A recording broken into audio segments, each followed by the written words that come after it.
Hello. या व्हिडिओमध्ये आपण तरफ किंवा लिव्हर म्हणजे काय हे समजून घेऊ आणि ते का उपयोगाची वस्तू आहे हे सुद्धा समजून घेऊ. मग सगळ्यात पहिले तरफ म्हणजे काय बरं?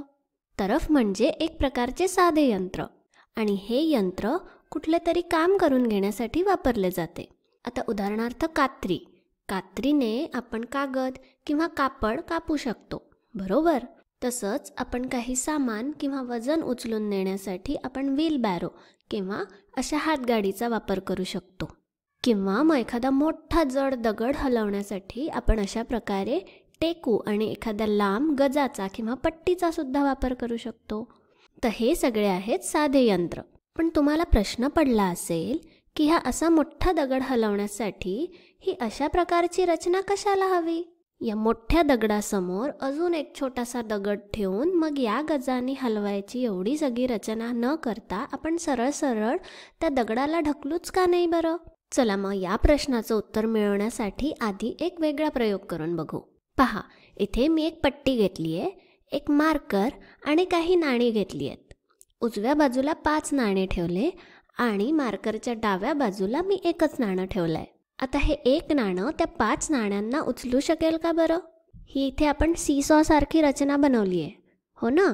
मग आता काही करून हे एक नाणं त्या पट्टीला संतुलित करू शकेल का? 5 नाण्यांना उचलू शकेल का? थोडा विचार करा आणि मग विचार करून झाला की पुढचा व्हिडिओ बघा. पहा, आता काय होतंय, हे नाणं जेव्हा आपण त्या मार्कर पेनपासून दूर दूर नेतोय तसं तसं ती पट्टी संतुलित होण्याची शक्यता वाढत जाते. पाहिलं? असं जमलं, हो ना? या एका नाण्याने ते 5 नाणे उचलले आणि वजन स्वतःच्या बाजूला झुकवलं. आता अजून एक गंमत पहा. समजा तुम्ही आणि तुमचा मित्र सीसॉवर खेळायला गेले. तुमचं वजन आहे 50 किलो समजा. खरंच नसेलही, समजून घ्या फक्त. आणि आता इकडे दुसऱ्या बाजूला तुमचा मित्र बसला. त्याचंही वजन 50 किलो आहे, पण त्याच्या डोक्यावर 10 किलोचा एक खोका सुद्धा आहे. तर तो मित्र आणि खोका मिळून दोघांचं वजन आहे 60 किलो. ठीक आहे. आता सीसॉच्या मध्यबिंदूपासून दोघंही 1 मीटर अंतरावरच बसले आहे. दोघंही सारख्याच अंतरावर बसले आहे. मग आता काय होईल? साहजिकच तुमचा मित्र खाली जाईल आणि तुम्ही हवेत तरंगत राहाल, हो की नाही? मग आता काय करायचं? तुम्हाला तर खाली यायचं आहे ना. आता तुम्हाला स्वतःच्या अनुभवातूनच माहिती आहे की मागे झुकल्यानंतर, पहा, अशा प्रकारे मागे झुकल्यानंतर आपल्याला खाली जाता येऊ शकतं, हो की नाही?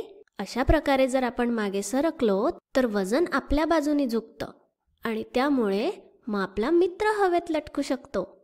हो ना? मग आता हे असं कसं झालं? आपल्या बाजूचं वजन तर 50 किलो आहे, आपल्या मित्राच्या बाजूकडचं वजन 60 किलो आहे आणि तरीही आपल्या बाजूने सीसॉ खाली गेलेला आहे आणि आपल्या मित्राला आपण हवेत लोंबकळवू शकलोय. मग आता हे असं कसं होतं ते समजावून घेऊया. पहा, आपल्याला आपल्या मित्राला वर करायचं होतं, बरोबर? तर ज्या गोष्टीला आपल्याला उचलायचं आहे त्याला म्हणतात भार. ही वस्तू जी आपल्याला हलवायची आहे किंवा उचलायची आहे, ठीक आहे, त्याला म्हणतात भार. आता ही वस्तू किंवा या व्यक्तीला, आपल्या मित्राला उचलण्यासाठी प्रयत्न कोण करणार आहे? ते म्हणजे आपण. तर आपण जी शक्ती लावतो त्याला म्हणतात बल, ठीक आहे? मग मित्राला हलवण्यासाठी आपण जे प्रयत्न करणार आहोत त्याला म्हणतात बल, ओके? नंतर सीसॉचा न हलणारा बिंदू त्याला आपण म्हणतो टेकू. हा असतो आपल्या तर्फेचा आधारबिंदू. त्यानंतर टेकू आणि बल यांच्यातल्या अंतराला म्हणतात बलभुजा आणि टेकू आणि भारामधल्या अंतराला म्हणतात भारभुजा. आणि आपण या आधीच्या 2 उदाहरणांमधून काय शिकलो? जर बलभुजा म्हणजे जिथे बल लागतं आहे ते अंतर टेकूपासून जर जास्त असेल, जसं इथे आपण मागे सरकलो आणि आपलं अंतर टेकूपासून थोडं वाढवण्याचा प्रयत्न केला, बरोबर? तर ही बलभुजा जर भारभुजेपेक्षा जास्त असेल तर भार उचलणं सोपं जातं. आपण सीसॉवर सुद्धा हेच केलं आणि या पट्टीच्या उदाहरणात सुद्धा हेच केलं. इथेही बलभुजा आपण वाढवली आणि भारभुजेचं अंतर तितकंच ठेवलं. तर बलभुजा भारभुजेपेक्षा जास्त झाल्यामुळे एका नाण्याने 5 नाण्यांना उचलणं शक्य झालं, बरोबर?